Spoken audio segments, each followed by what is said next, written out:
नमस्कार।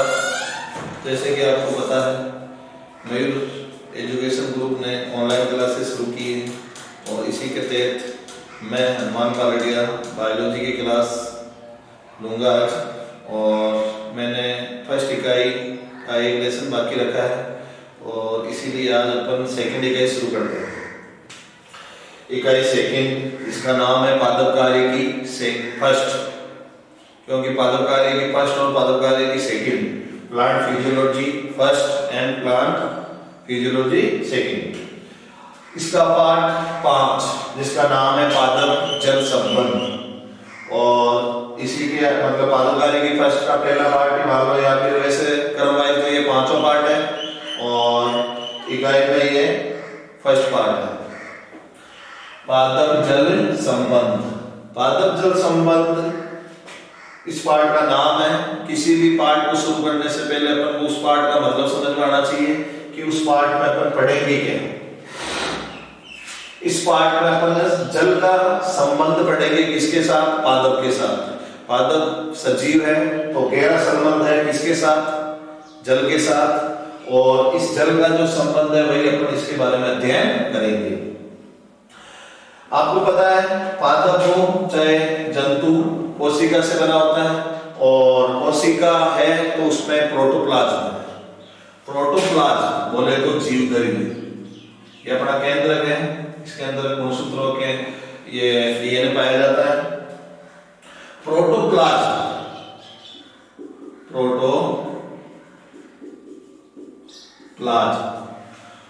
प्रोटोप्लाज्म में अनेक प्रकार की भौतिक और रासायनिक क्रियाएं होती रहती है। भौतिक और रासायनिक क्रियाएं प्रभावित भी करती है। वो भौतिक और रासायनिक क्रियाएं कौन कौन सी है? जैसे कि विसरण है, पारगम्यता है, परासरण है, जीवद्रीय कुंचन है और अंतःशोषण है। ये 5 टॉपिक ही है जो इस पार्ट में अपन अध्ययन करेंगे।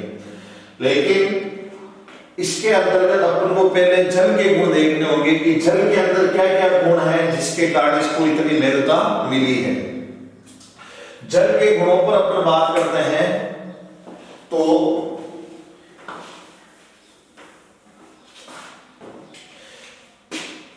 जल का सबसे पहला गुण है कि ये एक सार्वत्रिक विलायक है। सार्वत्रिक विलायक कैसे है कि किसी भी चीज या अधिकांश वस्तुओं को या किसी पदार्थ को घोलने के लिए किसकी आवश्यकता होती है? जल की आवश्यकता होती है। तो जल एक सार्वत्रिक विलायक है।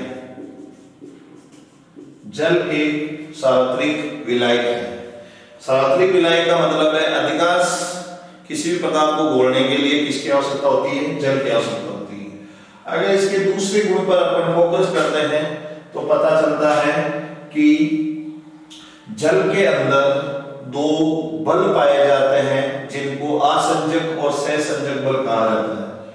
आसंजक व सहसंजक बल पाए जाते हैं किसमें? जल। समान अणुओं के बीच जो लगता है ना, समान अणुओं के बीच जो लगता है वो तो सहसंजक बल है और असमान अणुओं के बीच लगता है वो आसंजक बल है। और इसमें दोनों गुण पाए जाते हैं किसके अंदर? जल के अंदर। तीसरा गुण अगर इसका फोकस करते हैं तो इसमें पता चलता है कि जल के अंदर जल की जो पीएच होती है वो 7 होती है। कितनी होती है? 7। अर्थात शुद्ध जल न अम्लीय होता है न क्षारीय होता है, क्योंकि उसकी पीएच कितनी होती है? 7 होती है।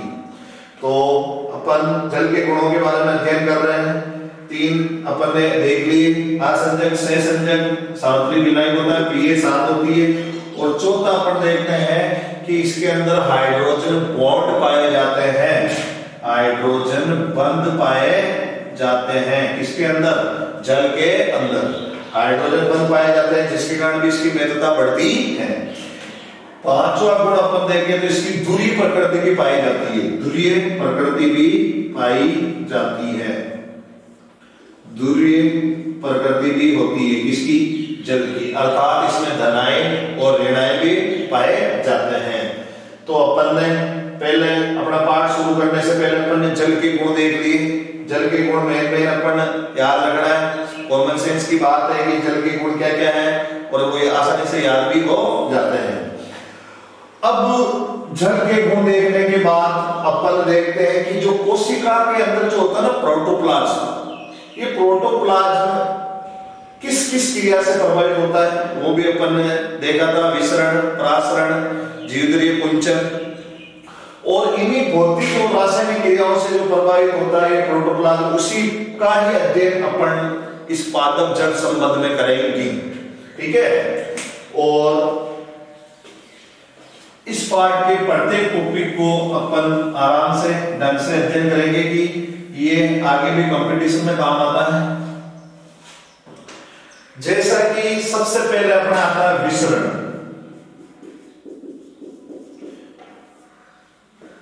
डिफ्यूजन, विसरण।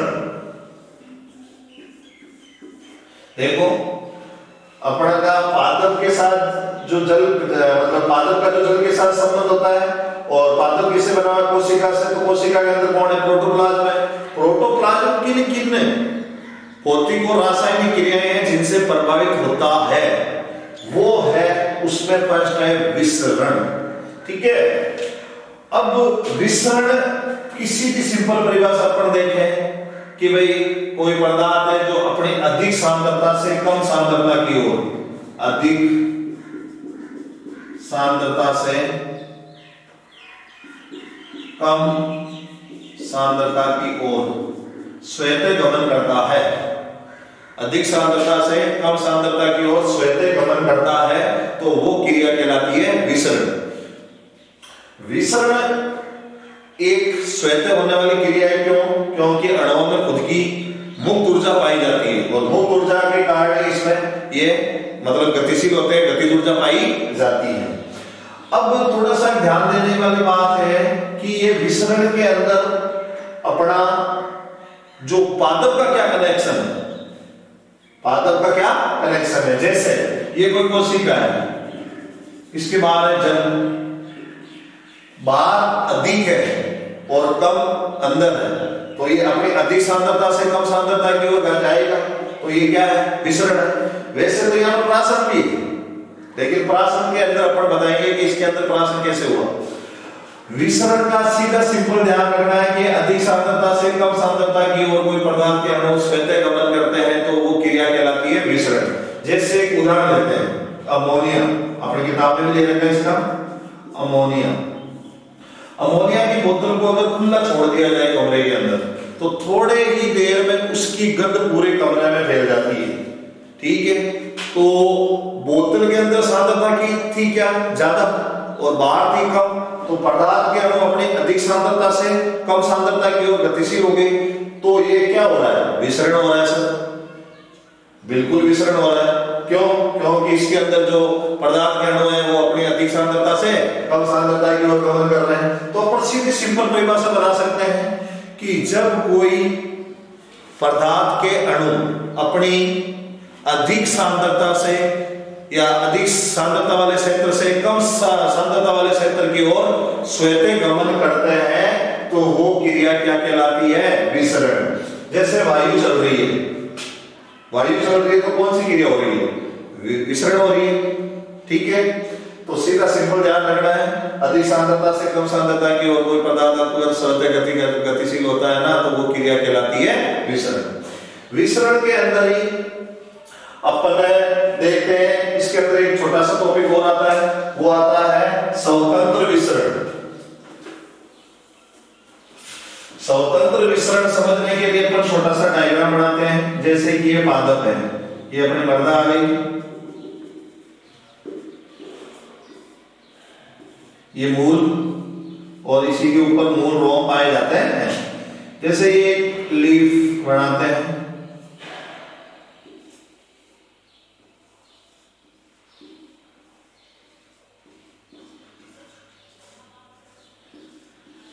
ये अपने पत्ती, ये तना, ये जड़ या मूल। अपन विसरण की परिभाषा तो देखी कि भाई अधिक सांद्रता से कम सांद्रता की ओर। एक और प्रश्न अगर बोर्ड में आ जाए कि स्वतंत्र विसरण किसे कहते हैं? स्वतंत्र विसरण की परिभाषा बताइए। स्वतंत्र विसरण किसे कहते हैं? अब देखो, अब इसके अंदर पत्ती के अंदर रंध्र पाए जाते हैं। रंध्र पता है कि आज इस धरती के ऊपर डाइकोट ज्यादा है, मोनोकोट कम है, और डाइकोट के अंदर पत्ती की निचली सतह होती है ना, उसके ऊपर मतलब निचली सतह पर रंध्र ज्यादा पाए जाते हैं। इन्हीं के द्वारा ऑक्सीजन और कार्बन डाइऑक्साइड का आवागमन होता है, और कार्बन डाइऑक्साइड और ऑक्सीजन का आवागमन भी एक प्रकार का क्या है? विसरण ही है। पत्ती के अंदर रंध्र है, रंध्र से O2 और CO2 का आवागमन हो रहा है। अब मान लो थोड़ी देर के लिए इसके अंदर 3 पदार्थ है, जैसे मान लो गैस ले लेते हैं, वायु के अंदर ले लेते हैं अपन, एक तो ऑक्सीजन है और दूसरी है CO2। तो ऑक्सीजन है, तो ऑक्सीजन खुद की सांद्रता पर निर्भर करेगी, ये CO2 की सांद्रता पर निर्भर नहीं करती, क्योंकि ये स्वतंत्र विसरण है। क्या बोला मैंने? अगर पत्ती के अंदर O2 भी है, CO2 भी है और जल वाष्प भी है, जल वाष्प तीनों है, तो ये जल वाष्प इस पर निर्भर नहीं करेगा, ये इस पर निर्भर करेगा। ऑक्सीजन है, ऑक्सीजन की सांद्रता पर निर्भर करेगी, CO2 की सांद्रता पर निर्भर करेगी, और जल वाष्प की सांद्रता पर निर्भर करेगी।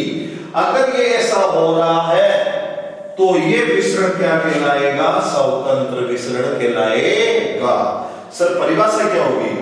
जब कोई पदार्थ के अणु अपनी स्वयं की सांद्रता पर निर्भर करता है, अन्य की सांद्रता पर निर्भर नहीं करता, तो वो विसरण कहलाता है स्वतंत्र विसरण।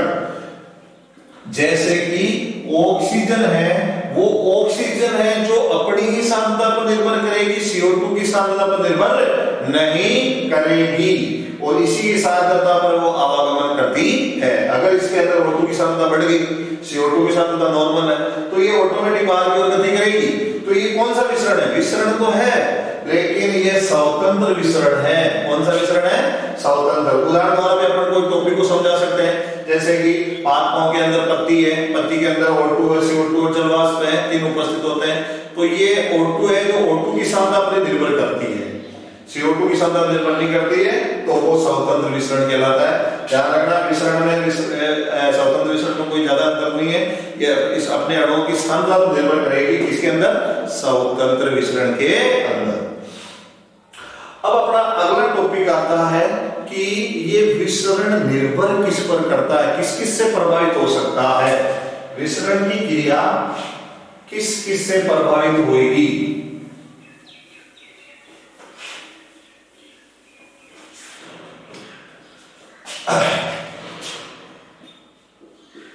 विसरण को कौन कौन से कारक हैं जो इसको प्रभावित करेंगे? आपको पता है सबसे ज्यादा अगर कोई भी कारक किसी चीज को प्रभावित करता है तो वो है तापमान, टेम्परेचर। तापमान विसरण की क्रिया को भी प्रभावित करेगा। तापमान बढ़ता है तो विसरण की क्रिया बढ़ती है, तापमान घटता है तो विसरण की क्रिया भी घटेगी।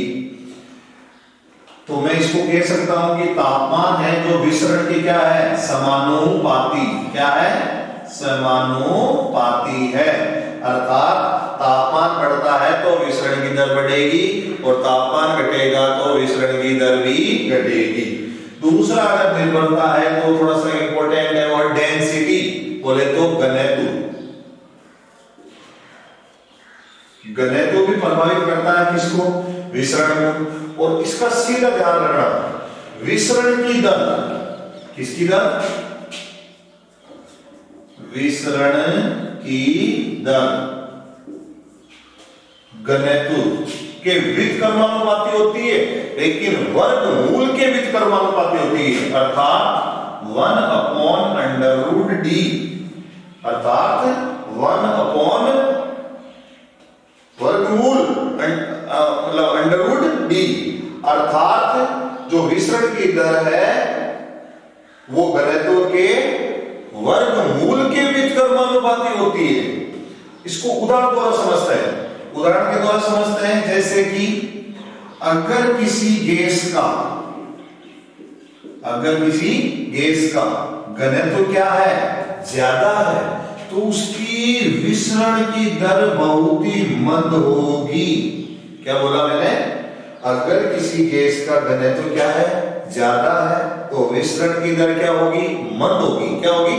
मंद होगी। मंद का मतलब कम होगी। क्यों?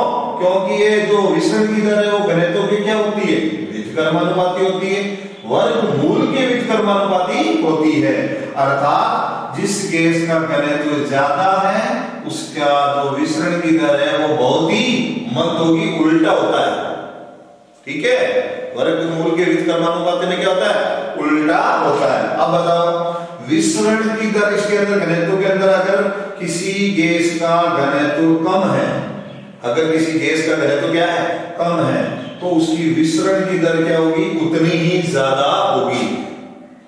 अर्थात विसरण की दर है जो घनत्व के वर्गमूल के व्युत्क्रमानुपाती होता है। तीसरा अपन देखते हैं सांद्रता प्रवणता। सांद्रता प्रवणता, सांद्रता प्रवणता ये भी प्रभावित करती है। ये क्या है, वही है विसरण वाली बात ही। अधिक क्षेत्र, सांद्र और तनु में क्या अंतर? अगर मैं कहूं कोई गाढ़ा विलयन है ना, गाढ़ा विलयन है ना, वो सांद्र है। क्या है? सांद्र है। अर्थात इसके अंदर विलय ज्यादा है। विलयन किस किस से बनता है? जब विलय और विलायक मिलता है तो क्या बनता है, विलयन बनता है। जो कम मात्रा में होता है, विलय और विलायक ये दोनों मिलते हैं तो क्या बनता है, विलयन। क्या बनता है? जो कम मात्रा में होता है वो विलय है, जो अधिक मात्रा में मिलता है वो विलायक है, और दोनों मिल जाए वो विलयन है, विलयन है।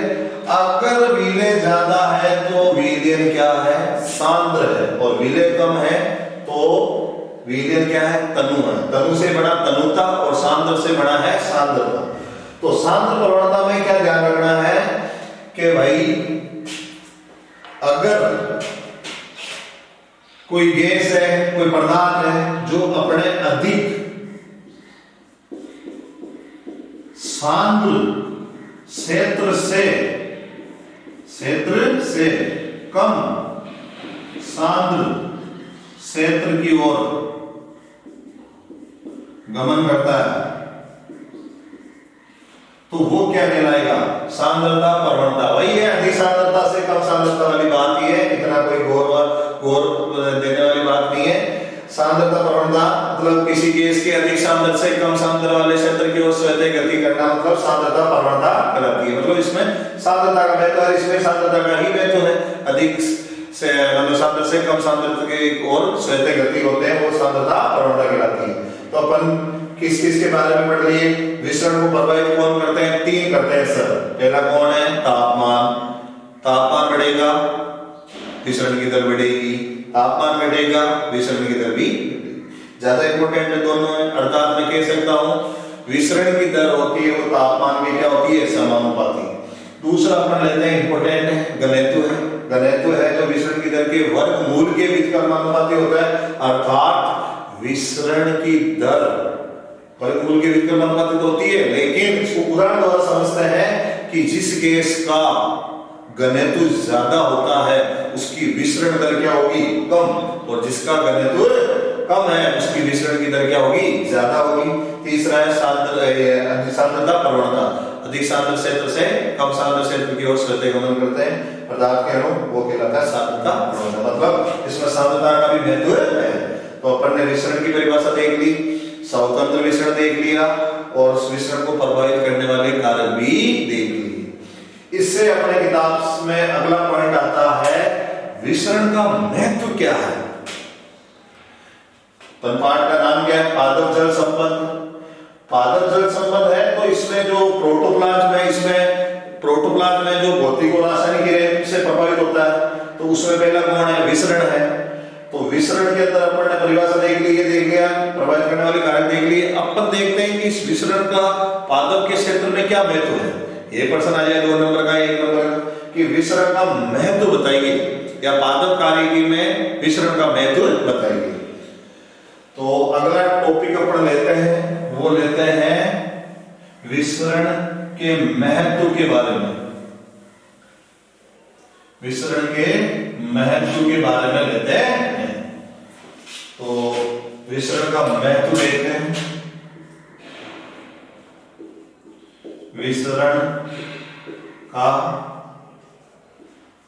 महत्व, इंपॉर्टेंस ऑफ डिफ्यूजन, के विसरण के क्या महत्व है। अगर इसकी महत्वता पे जाते हैं तो सबसे पहले महत्वता अभी जो मैंने बताई थी वो थी ऑक्सीजन है, कार्बन डाइऑक्साइड है, जो पत्तियों में उपस्थित रंध्रों से आते और जाते रहते हैं। तो इनको जो आवागमन होता है इनका पत्तियों से, जैसे ये लीफ है,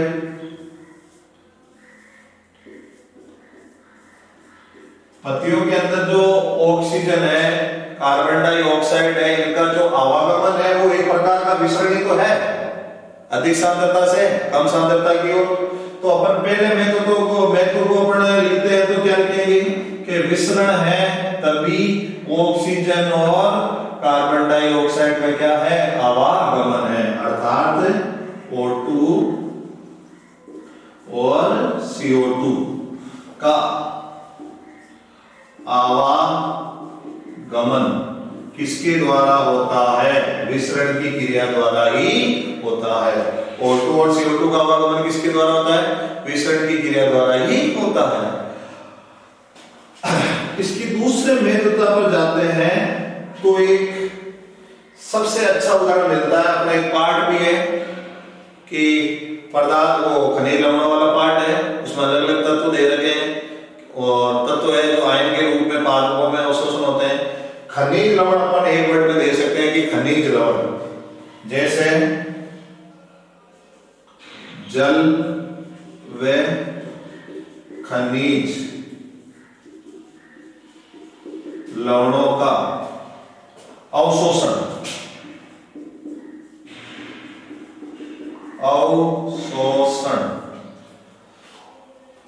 जल व खनिज लवणों का जो अवशोषण होता है ना वो भी एक प्रकार का विसरण ही है।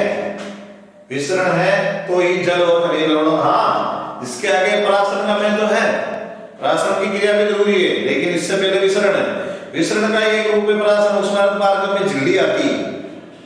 तो अपन महत्वता पे बात करें तो जल और खनिज लवणों का जो अवशोषण होता है वो किसकी क्रिया द्वारा होता है, विसरण की क्रिया द्वारा होता है। तीसरा अपन बोल देते हैं जल वाष्प के बारे में। जल वाष्प का उत्सर्जन,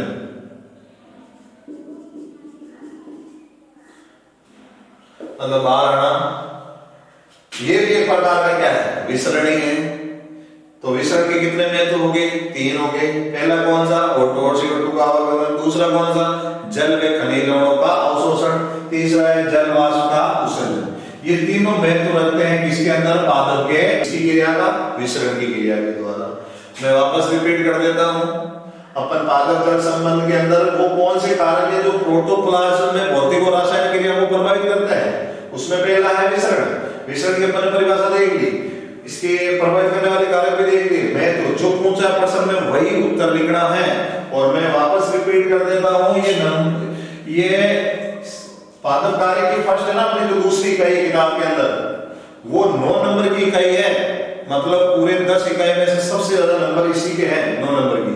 और अभी इसी में से अभी 2020 में भी 2 प्रश्न आए थे इसमें से, तो थोड़ा सा ध्यान देना है। बिल्कुल इजीली बातें हैं, थोड़ा सा आगे जो प्रासरण दाव विसरण दाव वगैरह वो है वो उसमें थोड़ा सा ध्यान देना है। तो विसरण की महत्ता हो गई, इसी के साथ ये विसरण वाला टॉपिक यही खत्म होता है, ठीक है। तो इसमें 4 टॉपिक ध्यान रखना है। विसरण की परिभाषा, स्वतंत्र विसरण, और विसरण को प्रभावित करने वाले कारक, और विसरण का महत्व पादप के क्षेत्र में, ठीक है। अब अपन विसरण मतलब प्रोटोप्लाज्म वाली क्रियाओं को और कौन कौन से कारक है जो प्रभावित करते हैं भौतिक और रासायनिक को, पहला हो गया विसरण। अब दूसरा शुरू करते हैं पारगम्यता। दूसरा शुरू करते हैं वो है पारगम्यता,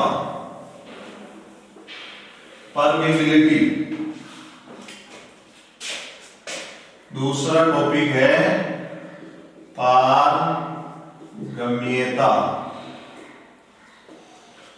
पारगम्यता से ही प्रश्न उठा था अभी 1 नंबर का प्रश्न, उस पादप के उस भाग का या ऐसा भाग जिसके द्वारा मतलब विलय और विलय दोनों नहीं जाते हो, अर्थात अपारगम्य। विलय और विलय नहीं लिखा हुआ था, उसमें लिखा हुआ था अपारगम्य। अपारगम्य का मतलब है जिसमें विलय भी होकर नहीं जा सकते और विलय भी इसके अंदर होकर नहीं जा सकते, उसे कहते हैं अपारगम्य। अब थोड़ा सा इसका जो वर्ड है इसके अंदर जाते हैं, पारगम्य। पारगम्य का मतलब है आर पार। विलयन की परिभाषा क्या होती है? सीधी सिंपल, कि विलय और विलय मिलता है तो विलयन बनता है, ठीक है। अगर ये जो कोशिका झिल्ली है ना, कोशिका के ऊपर सेल मेम्ब्रेन, इसमें से विलय और विलय अर्थात विलयन, तो अपन विलयन के थोड़ा सा बोल देंगे विलय और विलय दोनों आसानी से आ और जा सकते हैं, आ और जा सकते हैं। तो ये क्रिया क्या कहलाती है? ये क्रिया कहलाती है पारगम्य। अर्थात कोई कोशिका झिल्ली है जिसमें से विलय के अणु और विलय के अणु आसानी से आ सकते हैं और जा सकते हैं, वो क्रिया कहलाती है पारगम्य। और इसी से बना है पारगम्यता। क्या बना है? पारगम्यता। और पारगम्यता वो भी भौतिक और रासायनिक क्रियाओं में आती है जो प्रोटोप्लाज्म को प्रभावित करती है। प्रोटोप्लाज्म को आपको पता है, इंग्लिश में पढ़ा था, जीवन का भौतिक आधार है, ठीक है, एक्सप्लेन ने बताया था ये। और इसी का दूसरे टॉपिक में पारगम्यता है। पारगम्यता किससे बना है? वर्ड पारगम्य से। विलय और विलय के अणु दोनों अगर कोशिका झिल्ली से आप पार जा सकते हैं तो ये क्रिया कहलाती है पारगम्य। और पारगम्य का उदाहरण अगर पूछते हैं किसी भी चीज का उदाहरण आपको याद करना है। अभी जो 2020 में जो प्रश्न आया था ना, उसमें परिभाषा नहीं पूछी थी, उसमें ये पूछा था कि पारगम्य का उदाहरण बताइए 1 नंबर का, क्यूटिकल और पॉग। चलो अपन देखते हैं। पारगम्य का उदाहरण है कोशिका भित्ति, सेल वॉल, कोशिका भित्ति। कोशिका भित्ति ही है जो विलय और विलय दोनों को मना नहीं करती, दोनों आए और जाए। और पादपों की कोशिका भित्ति किससे बनी होती है? सेल्यूलोज से बनी होती है। उसके अंदर वो टेनिन वगैरह, रेंजिन, गोंद, अन्य पदार्थ लकड़ी के अंदर पाए जाते हैं जिसके कारण वो मजबूती प्रदान होती है उसको, पादप को। पारगम्य से अगला वर्ड आता है अपना अर्धपारगम्य। अर्धपारगम्य। अर्धपारगम्य से क्या मतलब है? अर्धपारगम्य, इसमें चयनात्मक पारगम्य भी आता है, ठीक है, विभेदात्मक भी आता है। अर्धपारगम्य से अपन इसको समझ सकते हैं, जैसे ये कोशिका झिल्ली है, ये कौन है? कोशिका झिल्ली। देखो अर्धपारगम्य का वैसे तो मतलब होता है कि विलय के अणु तो जाएंगे, विलय के रूप में किसको काम में लेते हैं? सबसे ज्यादा जल, विलय ही, क्योंकि जिसमें घोला जाता है वो तो विलय है और जो घुलता है वो विलय है, तो सबसे ज्यादा विलय के रूप में ये भी एक गुण ही है जल का। तो विलय के अणु तो आसानी से चले जाए, लेकिन विलय के अणु नहीं जा पाते हैं, उसे अर्धपारगम्य झिल्ली कहते हैं। लेकिन इस अर्धपारगम्य झिल्ली को अपन आवश्यकता के अनुसार काम में ले सकते हैं। तो अपन सीधा अगर बोले तो विलय के अणु तो जाए लेकिन विलय के अणु नहीं जाए तो वो कहलाता है अर्धपारगम्य। इसका उदाहरण है अपने कोशिका झिल्ली। कौन है? इसका उदाहरण है कोशिका झिल्ली, कोशिका झिल्ली। और टोनोप्लास्ट, ये दोनों हैं जो किसके उदाहरण हैं? अर्धपारगम्य के उदाहरण हैं, जिसमें से विलय के अणु तो आसानी से चले जाते हैं लेकिन विलय के अणु आसानी से नहीं जा पाते हैं।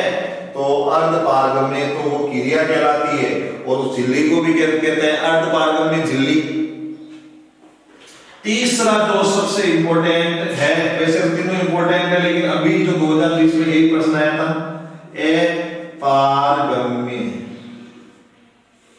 अपारगम्य, जिसमें से न तो विलय के अणु जाएंगे और न ही विलायक के अणु जाते हैं, तो वो क्रिया कहलाती है अपारगम्य।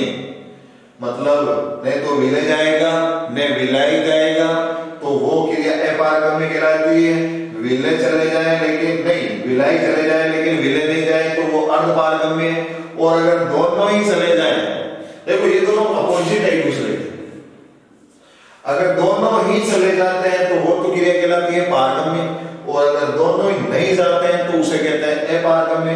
इसका उदाहरण है सेल वॉल, तो इसका उदाहरण है अपने अपारगम्य का उदाहरण है एक तो क्यूटिकल,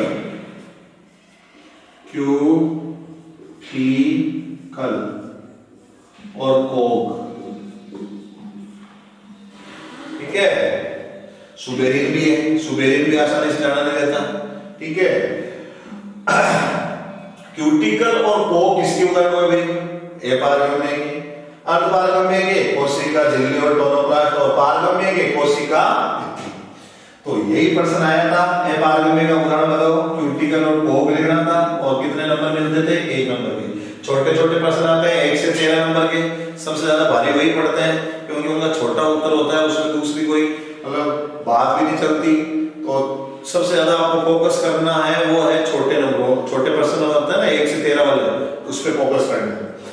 तो अपन ने अपना जो प्रोटोप्लाज्म को प्रभावित करने वाला दूसरा कौन सी भौतिक और रासायनिक क्रिया है? वो है पारगम्यता, और दूसरी है अर्धपारगम्य, और तीसरी है अपारगम्य। तीनों के उदाहरण क्लियर है, तीनों की परिभाषा आनी चाहिए, और इसमें सबसे इंपॉर्टेंट है विलय और विलायक। हमेशा ध्यान रखना, विलय के अणु आसानी से चले जाते हैं किसके अंदर? क्रिया तो तब प्रभावित होती है इसमें विलय मिला दिए जाते हैं, तब जाकर इसकी स्पीड है वो कम हो जाती है। विलायक के अंदर अपन एक कोशिका को विलायक दो, सिर्फ विलायक मतलब पानी, शुद्ध पानी, और दूसरे को विलयन दो, कौन सी कोशिका मतलब उसको ज्यादा एब्जॉर्ब करेगी? विलायक वाली करेगी, वो आसानी से स्पीड हो जाएगी, फूल जाएगी। तो ध्यान रखना, विलायक ज्यादा अच्छा होता है किसके लिए? कोशिका के लिए। विलय की मात्रा अगर इसमें मिला दी जाए ना, तो इसकी जो गतिशीलता होती है ना अणुओं की, वो धीरे धीरे क्या होती है? कम होती है। तो पारगम्यता का अपना टॉपिक लगभग क्लियर हो गया। कोई समस्या रहे, कोई प्रश्न है तो आप मेरे को कमेंट्स बॉक्स में लिख सकते हैं, ठीक है। 2 पॉइंट हो गए अपने, पहला हो गया विसरण, और अपने दूसरा हो गया ये पारगम्यता, और इसी के साथ ये टॉपिक यहीं खत्म होता है।